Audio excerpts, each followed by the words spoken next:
Welcome back to the Troubleshooting Life podcast. I'm your host, Jay Peters, my co-host, Craig Poston, where we talk about various topics, sharing our experiences on life and finances. What's up, man? What is going on? Ain't nothing much, man. You know, guess it's another few weeks. Yeah, we It's been a minute, bro. Yeah, I know. We're off and on. We'll get it together one day. Yeah, man. We are consistent with being inconsistent. Hey, at least we're consistent with something. There you go. Yeah. No doubt. Hey, so how's your goals going, man? They're going pretty good, man. I'm not gonna lie. So you never know. We've been chopping it up. You know, got the property, got it renovated, got it rented out. You know, doing good on that part. Looking at another property to get now that I have access to my VA loan. By the way, that is a painful process to go for the VA loan. At least because the perspective of mine is so you were active duty, I wasn't, right? I'm a straight reservist. Yeah. So we don't get like automatic access to stuff like VA loan, post 10-11 benefits, stuff like that. So there's like certain thresholds. Like, so for example, if I went on active duty for like half a year to a year, right, then I would have access to it. But I didn't decide to do that because that's just not what I wanted to do. I wanted to focus on school. And then I had already started my career, so I wanted to focus on that while I was doing it. So like I have to wait another 6 years to get access to those benefits. So I just made 6 years recently back in October. And so, but to do that, you still have to go through like that certificate of eligibility process. Yeah. It's still a little bit more of a pain because there's certain things that they can validate, like your inactive duty time, which is like the reserve time. Yeah. Because it goes by points, right? We don't go by like how many days we've been in. Yeah. So I had to get with my the reserve command, and they're kind of a little slow with some things. So again, that was a little bit of a pain. And then when I got it, it wasn't in like the right verbiage. Yeah. So like my lender had to go back and forth with the VA, but finally got it. Finally was able to get the pre-approval letter. So looking at a few properties, like the one you and I saw or trying to see, I should say. Yeah. We saw a lot. We saw a lot of dirt. Yeah. But yeah, no, and then, this upcoming Wednesday, going to go see another one. Hopefully it's not just a lot of dirt as well. Yeah. Hopefully it's something that's there, at least something that, we can look at. And yeah, man, just busy with work. About to go to Disneyland here soon. So, man, just a lot of stuff going on. Yeah, I mean, mine is not as good as yours. But I have a venture though. I'm learning stuff. Yeah, just realizing that if you put an offer on a property, somebody else can still come, take it away from you, because if they do a better offer, or, I mean, it doesn't even have to be much, because I was like, man, it's like $4,000 more. I would have paid $4,000 more. But, knowing how they play the game is like, okay, you just shoot an offer and just see if anybody takes it. So it's kind of almost like gambling, Russian roulette. Which one, Yeah, so that was one property. Then I did offer another property, and honestly, I thought everything was going to go through smooth because I was started out, kind of went that back and forth with okay, here's an offer. All right, ran the offer. It was like so 150, right? And this is what my realtor she suggested, which I thought, I was like, okay, I'm gonna listen to her because she's there in the area.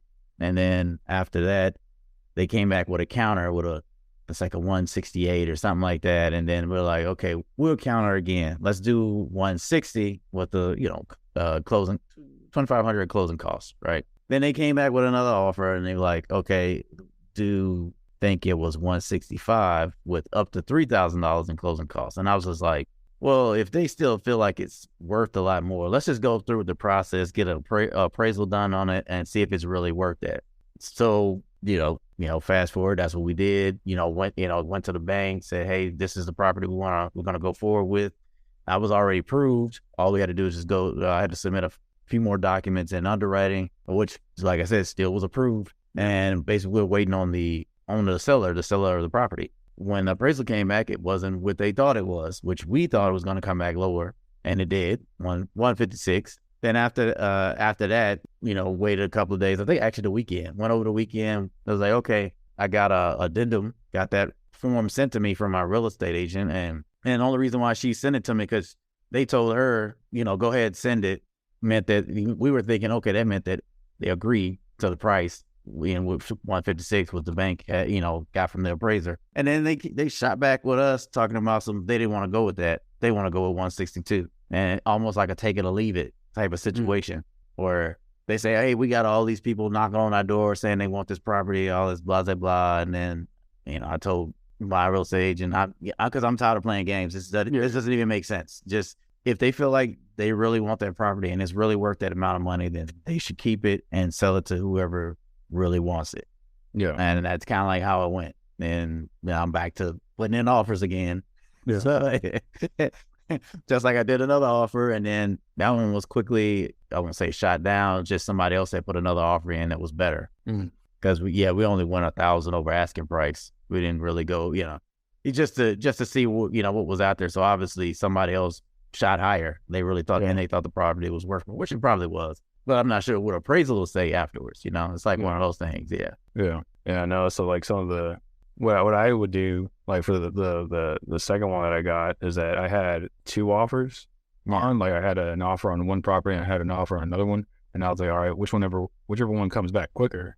Yeah. Right, with saying like, hey, they want to continue. I was like, all right, I'll just continue with that one. So like literally the same day I put them in, and like 2 or 3 days later, because it was like Easter when I found out, what element came back, and I was like, all right, cool.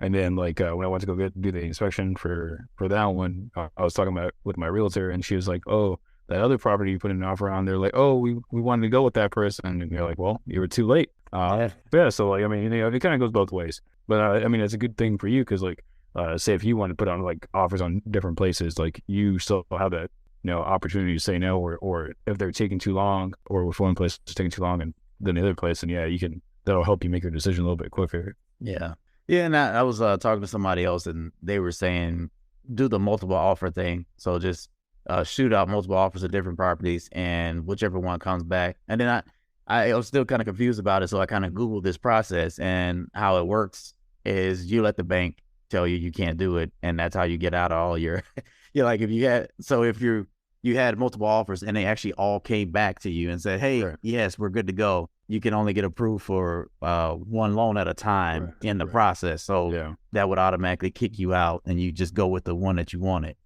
So I was like, okay, all right. So I was thinking about doing that for another time, so that I know I'm pretty sure I have to put in more, I'm not sure, earnest money, just to have it on deck, just so they can as things go on. I'm not sure if that's how it works. But when I was asking the other person, that's what they were saying. That, they keep more earnest money around so they can keep doing it. Keep putting in offers. Yeah. No, that makes sense. Yeah. So then that's my adventure. I can't say I didn't learn anything. I definitely learned something. That even when you can say, they can know you can get the money quickly, because that's basically the bank was ready to give me the money, and people can still say no. Even and honestly, I think this probably was more of a greed situation, because they put more time into this place. They renovated it themselves. And I think they renovated in the pursuit of making money. So it wasn't to, hey, let me make improvements to make sure I'm giving a good product out. This is more of a greed situation. You could definitely tell by how they were negotiating. They kept throwing that we have multiple people knocking on our door thing. They kept telling my real estate agent that, and I was like, that don't make sense. Why would you keep telling us that? Like, do you want to deal with us or not? It's like some people are just a little pushy, a little too hard-headed, man. So like I said, good learning situation, which means that I'm still following my goals. I'm still getting it together. And this is what I remind myself every time. I was like, the money hadn't left my account. So that means that I still have money to keep going to this, So it'd have been different. I was like, okay, I got to spend down payment money every time I do something. But no, the money's still in my account. So I still have money for the next property. No doubt. That's a good way to look at it, man. Yeah, man. Yeah. So, all right. Our title for this week, Seek Victory, Not Fairness. Yes, sir. Yeah, we talked about this, and I was like, okay, all right, it makes a lot of sense. You want to explain it? Yeah, all right. So we'll get into it. So I'll be frank. I got it from Teenage Mutant Ninja Turtles. Not a nerd or anything. It's not that bad.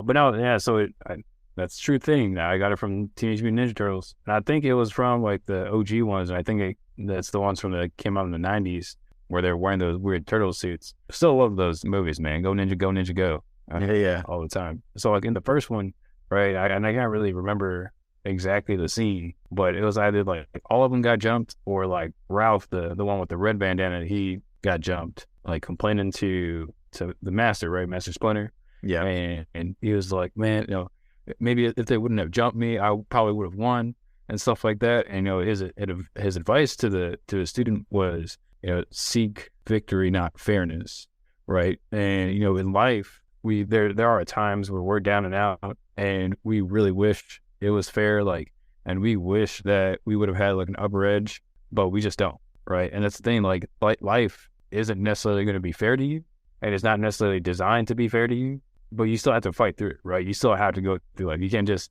continue to go through life thinking that something should have been a better way because you didn't get what you expected. Yeah. Right. So there's always going to be certain situations that you're put in that there was a goal in mind, expectations in mind that didn't happen. Right. But you still have to finish up what you started, right? To get that, project out, to finish that assignment, to make sure, your family's got what it needs, what your kids got, whatever it is. Yeah. Right. So instead of like, complaining and thinking like, dang, I wish this was fair. Like I wish, like, and I think a lot of people do it like in certain prejudice, right? Or they'll blame certain prejudice. It's like, oh man, I didn't get what I wanted because this guy's a racist, right? Like, yeah. Or he's against, poor people, whatever it is, right? Or they just didn't like me, right? For whatever reason. But those are all like necessarily excuses, in my opinion. And I'm not saying that like those things don't exist, like prejudice don't exist, or like racism or stuff like that doesn't exist. It does, but not every situation is like that, right? And more than likely, it's not going to be like that. It's just that's just the way life is, right? It's not meant to be fair to everyone, and it's good that it's not supposed to be fair because that it makes you stronger, right? Or can make you stronger, or it can make you more adaptable to certain situations. And it kind of keeps your expectations in check when you're going through stuff. Yep. No, I that last part when you said adaptable, that's definitely something that I probably use a lot.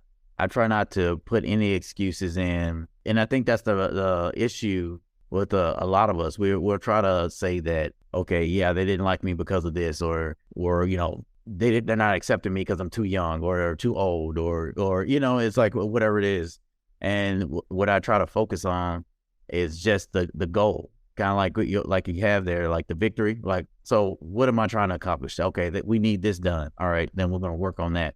Or if it's a certain job I'm looking for, I don't think about the fact that, okay, it seems like I'm not getting accepted because of whatever X, Y, Z. I try to look past that. I try to look for the people. What credentials do they have? What knowledge do they have that I need to acquire so I can keep going, so I can get it directly to what I want. So if it's a position that I'm looking for, then that's what I'm going to do. I'm going to find all the things, and then I'm going to execute those things, and then I'm going to add extra on top of it so I can have it my own flavor with who I am. So when I bring that to the company, now they're not just getting a replication of somebody else. No, they're getting me, my idea of how something works. And that's a good way of like saying, hey, you adapt to the situation. So yeah, I feel like this is a really good title right here.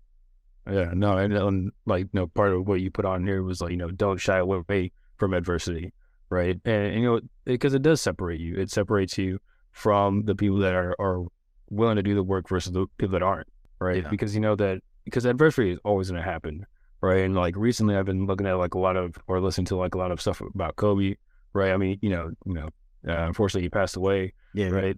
But no, like these, like some of his videos and some of the things that people talk about him are like still very empowering, like that Mamba mentality and stuff. And it's not like he ain't never had to like go through adversity or anything. It's not like Michael Jordan never had to go through adversity. I think like some people, especially like the middle class or like impoverished class, they'll like think that rich people or like people that have wealth, they've never gone through something bad, right? Or they don't go through something bad.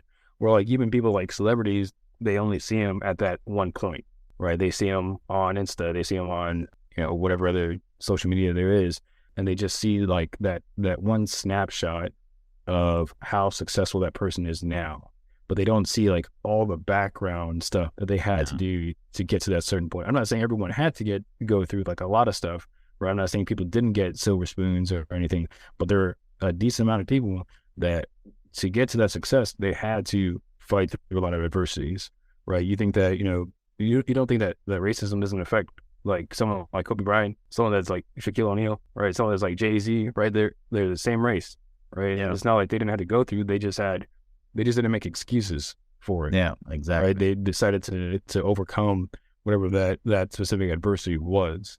Yeah, I mean, and no one thinks about the other part too, right? So they might have been accepted into the basketball world, but what about these other things that they wanted to do, right? Become a business person? That's not easy to walk into, a new path, right? Like, okay, I play basketball, this is who I am, and then that's what they see. All they see is the basketball person. They don't see this business side of them. Like, okay, I can be a creator. Yes, I made my money over here, but I feel like I can be a creator over here on this side. And I'm pretty sure they reach some type of adversities, sitting at the table to sign something, and how they still look at them. You're just a basketball player, and you just need to sign these deals or whatever, right? And they don't. But they're a franchise themselves, not because they were part of a franchise. They're a franchise by their name, so they have to figure out how to become a better business person and how to sell themselves correctly. Yeah, and I think, a big thing for them is like expectations. Yeah, like especially you're in the light, right? Everyone's looking at you, celebrities, whatever it is. People have certain expectations of you because you're in that specific position. Not saying that they should, right? They probably shouldn't, because they're a human person, right? They have errors, they make mistakes, whatever it is, right? But there's certain things like I know for like a lot of like rappers, like I remember Cardi B, someone was saying that she shouldn't be wearing certain things, or she shouldn't be saying certain things in her songs, right? Yeah. Because of like how she could affect like the future generations and how kids look up to him. And she was playing like one of my favorite things about her is that she's very, very upfront with what she says, right? Yeah. Very like transparent about it. So what she said was that your kids shouldn't be looking to me as an example. They should be looking to you. So don't be worrying about like what I do. Worry about what you're showing your kids. Yeah. Right. And I thought that was like very simple. But like I think like a lot of people like missed it, because just because she's a celebrity doesn't mean that your kids have to see her as like their hero. Right. They should always see they should see their parents as the hero. Yeah. Right. And if they don't, then that's going to be like a problem later on in life. Yeah. No, that's definitely a true statement. I try to bet my best to be an example to my children, and that's the same thing, right? You show them no excuses, right? There's no excuse why you shouldn't be successful. Yeah. So in whatever excuse you have, then you need to find a way to get around it. You need to combat that excuse. How can you make that not an excuse? Make that, the fuel to get you to where you need to go. Yeah. And that's, I don't know. That's kind of like, we work together. So you see how I just keep going no matter what, and that's just, that's the same thing I'm trying to teach my kids. I mean, obviously they're young, so yeah, I get the whining and all that other stuff, right? Yeah. No wonder the mom's the favorite, man. Yeah, I know, right? Yeah, my kid hits me hard, man. He like calling me old, calling me fat. I'm like, golly, dude, I'm not that bad. And then on you guys' refrigerator, all I see is a love mom. I was like, yeah, favorite is. Yeah, but then they hang out with me. Always, yeah, they always come wake me up. You guys got the money, bro. Pockets ain't empty, man. Yeah. So here's another thing. Like, we were talking about this yesterday. Things may not go your way, but the win is around the corner, right? And that's kind of like still all going with what we were saying, as like those adversities may be there, but or something it's just not right, but you can still get there, right? All it takes is that perseverance, right? Just keep going, you got it, and then you'll get what you're looking for. Man, I don't want to, make it where some people, they don't do that, but the whole point of perseverance is the fact that you won't quit. You see the failure the first time, that means don't stop. No, just adjust the formula and keep going. And then eventually you'll have the right recipe for that win you were looking for.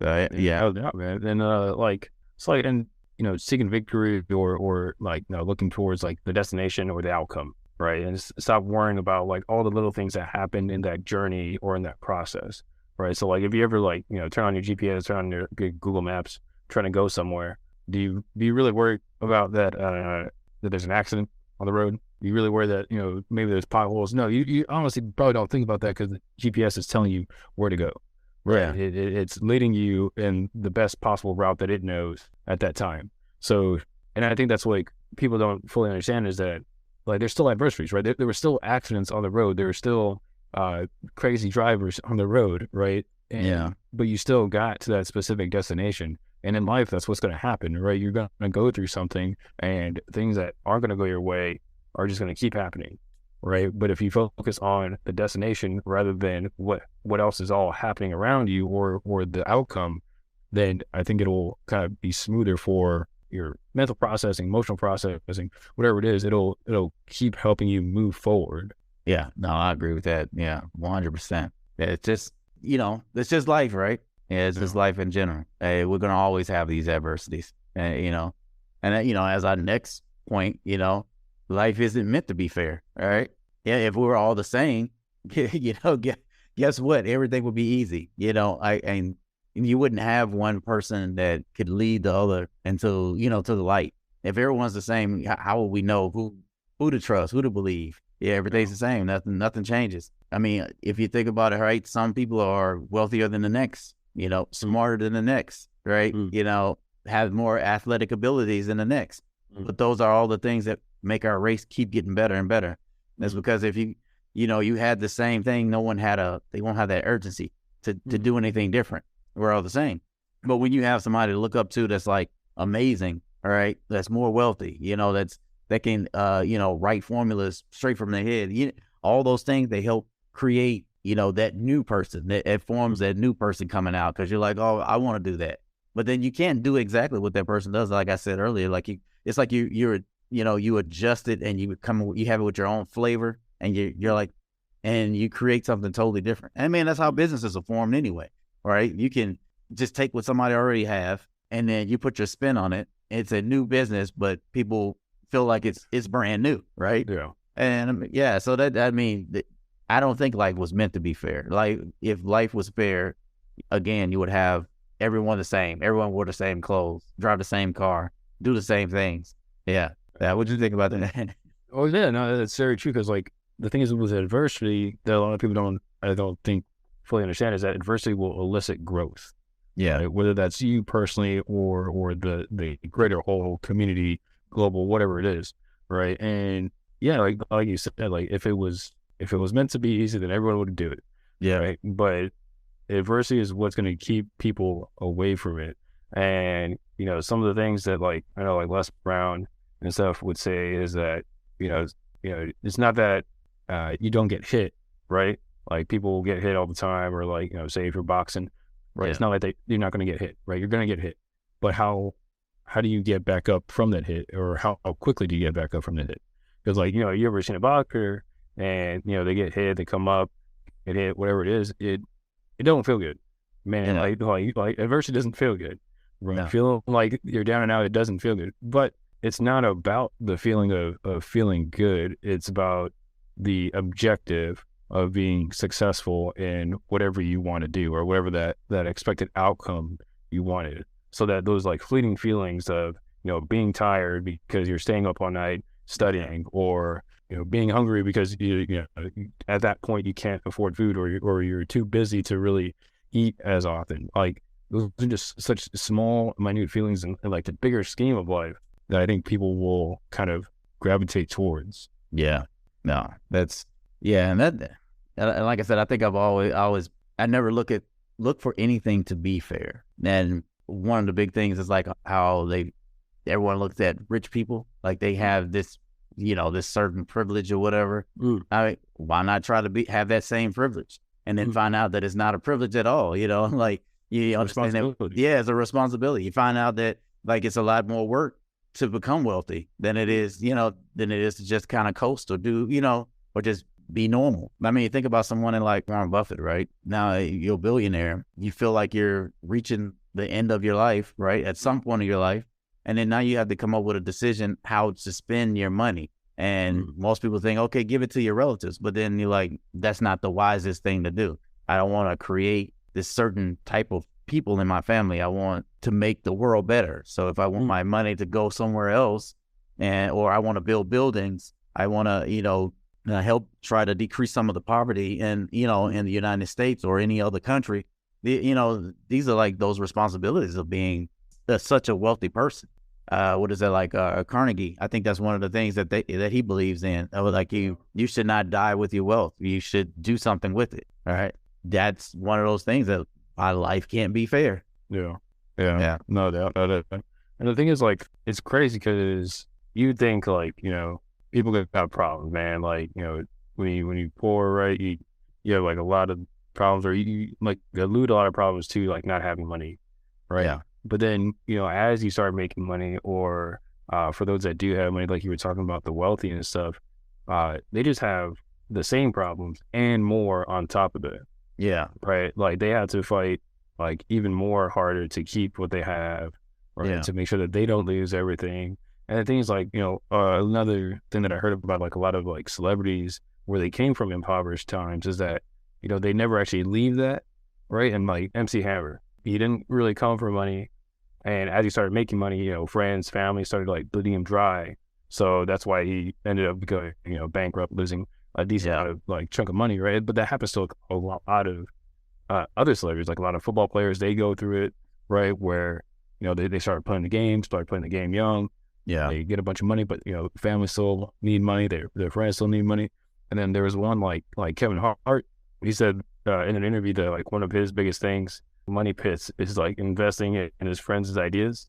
Yeah. Right? Like he had friends that had like wild ideas that they wanted him to invest in. He's like, all right, cool. Because, he felt like he owed them something. Yeah. Right. For being around. So he did. And I was like, man, like that's just to me, one of those like sad realities of being like a celebrity or being of wealth, is that you still have other people that aren't like trying to build you up. They're trying to almost bring you down. Yeah. Right? And I'm not saying like that's like necessarily their intent or malicious intent, but it's just stuff that can happen. Yeah, because I don't believe it's family's intent. It's like one of those things that, if you become the leader in the family, they expect you to like, okay, help me out in my time of need. And in a sense, if you became the wealthy one, now you're the new leader of the family. And that's, like I said, family, they don't mean any harm, but, by having the right mindset and have the right teachers in your life to tell you how you're supposed to handle those situations, you have a mentor that's like, okay, we went through that. Because I think I might have mentioned it before, because like even with the military, some people think we make money or we do good. No, it's just benefits. It's all it is, benefits. And the people are willing to help us out. They're willing to give us the good loans to drive a nice car or whatever, because they know we have a constant paycheck. That's basically how it is. And that's all it is. So you look like you have money, and then like you got families that feel like can you help me out, or you should help me out because you look like you're doing good, that type of stuff. So no, they don't mean any harm. It's just one of those things that I guess it just comes with the territory of family, having family, Yeah, man, but that's going to spark another conversation, because, man, there'd be people like showing up to your table and like they be having like a clean, like empty plate, and they want something from your table. Yeah. They don't ever invite you to their table. Yeah. They don't ever have nothing at their table when they invite you. They still want you to bring stuff to their table. And it's just, it's just ridiculous how some people kind of think about it. Yeah. No, and that's why you have to be wise about those situations. Yeah, you might make them angry at that point in time, but then they don't realize that you're protecting them, Yeah, like I say, this could probably be another podcast to talk about that one right there. Yeah, because I was running to that. It wasn't necessarily a situation, but just the ideal I have I want my sister to rent a place, and the whole thing is I can't just accept any place for her, because it was one way to have a tenant in the place while I renovate it. And once that year or year and a half is up, turn it over to a different tenant and raise the rents and all that stuff, right? And the whole doing that process, you got to think about the fact that you can't just have your family member in any type of place. You got to make sure that they can handle the mortgage that you selected. So you got to make sure you pick something in a good price point, and you got to know how much money that you need to put down to make sure it's at that monthly mortgage that they can handle. One of those things that I don't know if my sister understood exactly until I explained it to her, that the reason why I didn't select certain things the way she wanted me to select them was because I'm protecting both of us. Yeah, or you can say all three of us, because you're protecting the bank too, right? I don't want the bank to take the property back. I don't want them to lose the relationship that we have, right? And so like between me, my saying take care of my family, make sure I'm not doing anything bad for them, making sure my sister's in a good situation, and then making sure I don't lose the relationship with the bank. So like I have to, you got to think about the overall thing. Yeah, so it's never a quick decision, about a quick yes or no, or yes, we're gonna do this, no, we're not gonna do that, Right. Yeah. So all right, man. We're getting on down here to the frugal and cheap. All right, man. So this was actually pretty funny. You picked this one. Visit an animal shelter instead of a zoo. Yeah. But hey, yeah, I think it's a smart idea, especially if you got young kids. I don't know if you got teenagers, they might not go for it as much, but like young kids, Man, teenagers don't even want to go to the zoo, man. They don't care about the zoo. Only kids care about the zoo. Yeah, well then that will work out, because I've definitely done the thing where I take my kids to the pet store. Yeah. So This is a zoo, right? It's just it's a zoo that you don't have to pay for to get into. Yeah, things they get to they get to stare at the animals, the fish or whatever, the birds there. Yeah.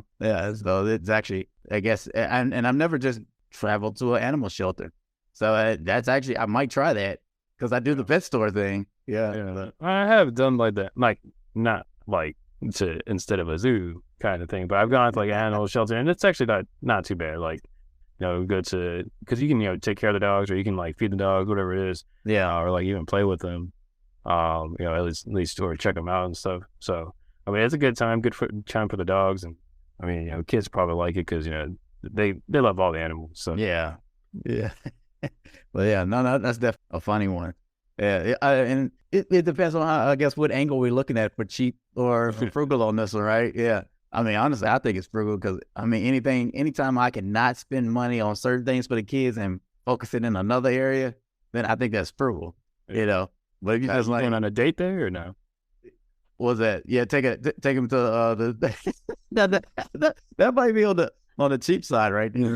Hey, you take someone on a date to the pet store instead of the zoo. I don't need to see the tiger lions. You got little cats. You good.